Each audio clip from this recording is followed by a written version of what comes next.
So in this tutorial I'm going to show you how to make primitive shapes. We've already done one of them with the block, the D3D draw block, and obviously that draws a rectangular prism, a block if you will, but there's other built-in shapes that GameMaker has, like D3D draw and cone, that's one of them, and for cone. And if you don't know what to put into a function, it's down here now, and it tells you which one you're currently on. It's bolded. So anyway, so once again, like the block, we have two vertices we need to put in. I'm going to put in the same values that I put in before.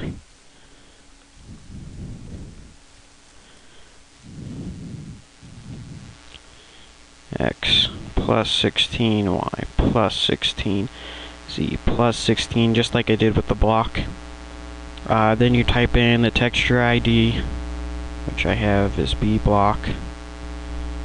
How many times you want it repeated, the texture repeated horizontally and vertically. I'm just going to say, let's say twice horizontally, so around the cone the texture will be on there twice, and then once vertically, so from the tip to the base the texture will only repeat once.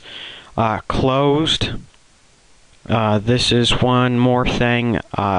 For cones and cylinders, you can say for closed true or false. If you have closed for true, or true for closed, then the base of the cone or the top and bottom of the cylinder will be closed off, so it'll be a shape. If you have it as false, though, it'll be open and you can see inside of the cone or cylinder. So I'm going to say true, that it will be closed. And then steps is another thing for cylinders, cones, and spheres.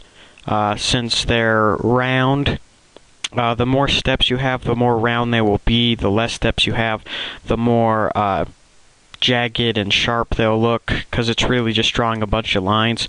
So I'm going to have it at 10 steps, so it's decently round. And there's no errors because this is continually checking and it all looks good. So now, instead of having a bunch of blocks everywhere, there will be a bunch of cones.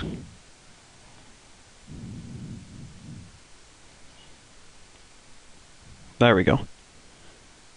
And you can see that the texture just goes once up and down, but it goes twice. One on this side and one on this side. It goes twice around the cone. But anyway, and then you can see there's a closed. We can't see inside of them.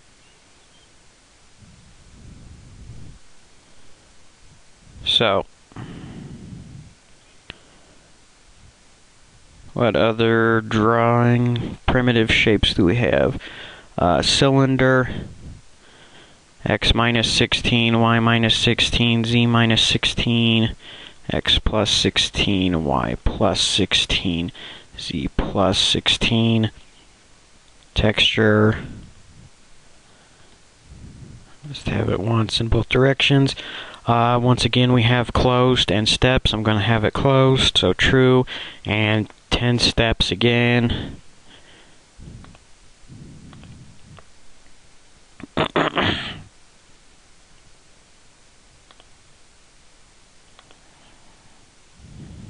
There we go. So now it's a bunch of cylinders, and it's closed. We can't see inside of it. Just to show you what it would be like if you put closed as false.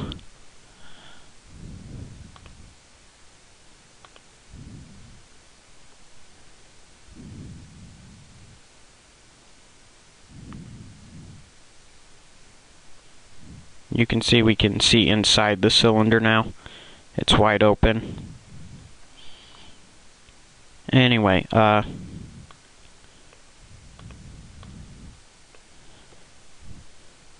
see what else. We have ellipsoid, which is a sphere. We have one vertice, the opposite vertice, the texture, how many times it repeats. This one doesn't have closed like cone and cylinder do, but it does have steps.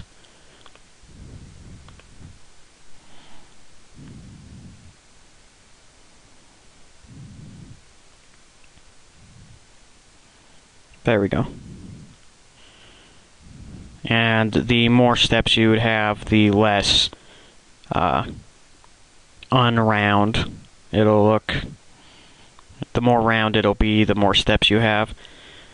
So, yep.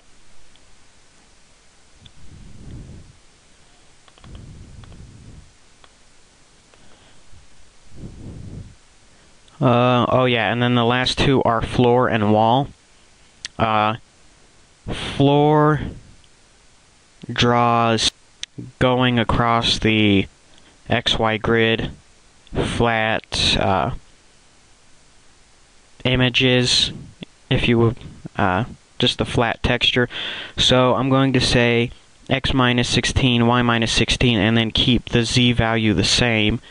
X plus 16, y plus 16, and keep the z value the same. That way it goes across the XY grid because the z value doesn't change. Have the same texture, how many times it repeats, and then this one doesn't have steps because it's not round. Alrighty, so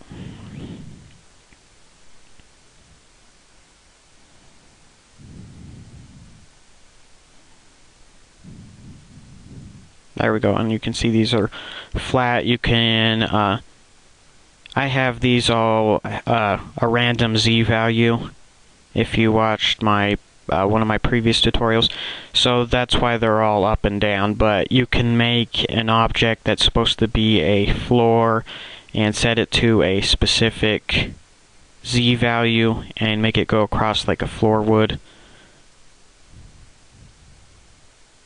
And the last of the primitive shapes is the draw D3D draw wall, which goes up and down.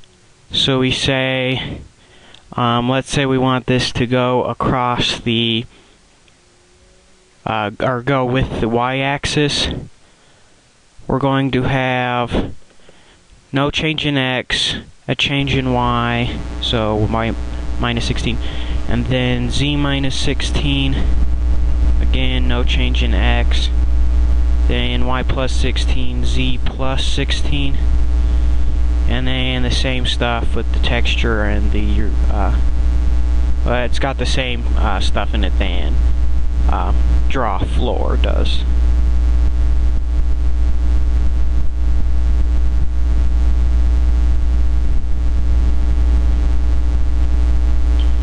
So now you can see these are flat. They go with the y-axis because our default direction is looking down the x-axis. So you can draw floors and walls and make an actual game rather than this, which is pretty much just a demonstration, is what I'm doing. So in my next tutorial I'm going to show you how to do transformations, because let's say you have a cylinder that you want to go horizontally, but no matter what you type in there it's always going to go vertically, so you're going to have to rotate it 90 degrees, and I'll show you how to rotate, translate, and scale your 3D objects. So this is Sam Ridley signing out.